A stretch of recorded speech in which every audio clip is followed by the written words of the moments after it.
They called it the ultimate weapon. A human technician turned it to rust. The Zarathi High Command had called it Kelthara, the final word. To the rest of the galaxy, it was simply known as the ultimate weapon. Suspended in the void above the contested world of Kepler 442b, the massive construct dwarfed even the largest dreadnoughts. Its obsidian hull stretched nearly 50 kilometers, bristling with energy conduits that pulsed with malevolent crimson light. For 3 standard cycles, it had held the entire Terran defense fleet at bay, while systematically glassing human colonies.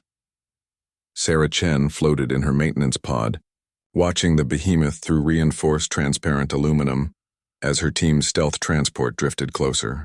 The weapon's surface was a maze of impossible geometries, Zarathi architecture that seemed to fold in on itself, defying conventional physics. Energy readings from the construct were off every scale her instruments possessed. "Remind me why we're not just hitting it with antimatter torpedoes?" whispered Marcus, the team's demolitions expert, his voice crackling through the comm. "Because they tried that already," Sarah replied, adjusting her toolkit's magnetic seals. 17 dreadnoughts. The thing absorbed the energy and used it to power up faster. The Zarathi designed it to feed on conventional attacks. The plan was desperate. Infiltrate the weapon's maintenance shafts and plant a localized EMP device at its power core. Command estimated they had maybe a 15% chance of success. Sarah had kept her real plan to herself. Their transport shuddered as it made contact with the weapon's hull. Sarah's HUD displayed a schematic of the maintenance access points her team had identified. According to Zarathi defectors, the ultimate weapon was largely automated, with minimal crew aboard. They would have perhaps 30 minutes before security protocols detected the breach. "Remember," she told her team as they prepared to cut through the hull, "this thing thinks like a Zarathi. Rigid, hierarchical, predictable. That's going to be our advantage."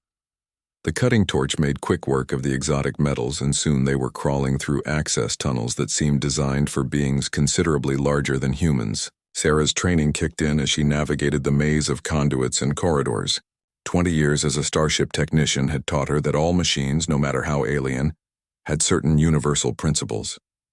They encountered their first security drone 15 minutes in. The spider-like construct emerged from an alcove, its sensors sweeping the corridor with geometric precision. Sarah held her breath as it passed inches from their position, hidden behind a power coupling. The drone's programming was looking for large threats: armed soldiers, sabotage equipment, explosives. It completely ignored the small human with a standard toolkit. "The power core is through here," Sarah whispered as they reached a massive chamber.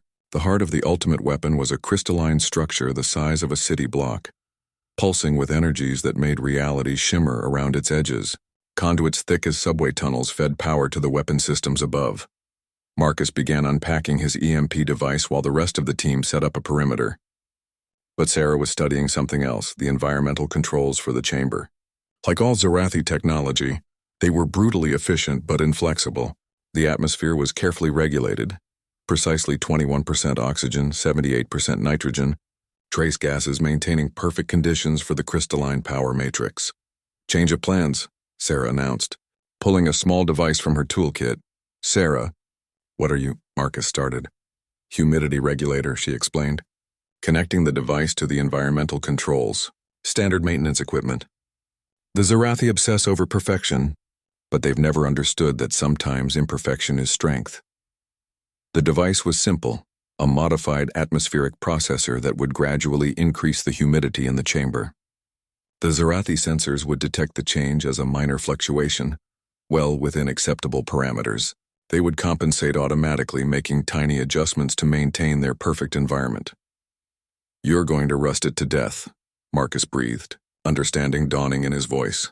"Iron oxide formation," Sarah confirmed. "The power matrix uses metallic conductors that the Zarathi assumed would never be exposed to Earth normal humidity levels. But metal exposed to oxygen and water vapor will oxidize. Always has, always will. Basic chemistry." She programmed the humidity regulator to work slowly, incrementally. Over the next several hours, moisture would build up throughout the massive chamber. The Zarathi automated systems would try to compensate, but they weren't designed for this kind of gradual environmental shift. They would interpret it as minor maintenance fluctuations, nothing requiring alert protocols. The team made their extraction as quietly as they had entered. Sarah's chronometer showed they had been inside the ultimate weapon for exactly 28 minutes. As their stealth transport pulled away, she watched the massive construct continue its slow patrol above the planet, its crimson energy conduits pulsing with unchanged rhythm. 6 hours later, the first power fluctuations began. The Zarathi crew aboard the weapon ran diagnostics, finding nothing immediately wrong. The crystalline matrix showed minor efficiency drops attributed to normal operational wear. They increased power flow to compensate. 12 hours later, entire sections of the ultimate weapon began going dark.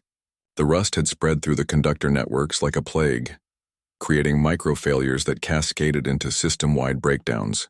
Desperate Zarathi technicians tried to isolate damaged sections, but the corrosion had already spread beyond containment.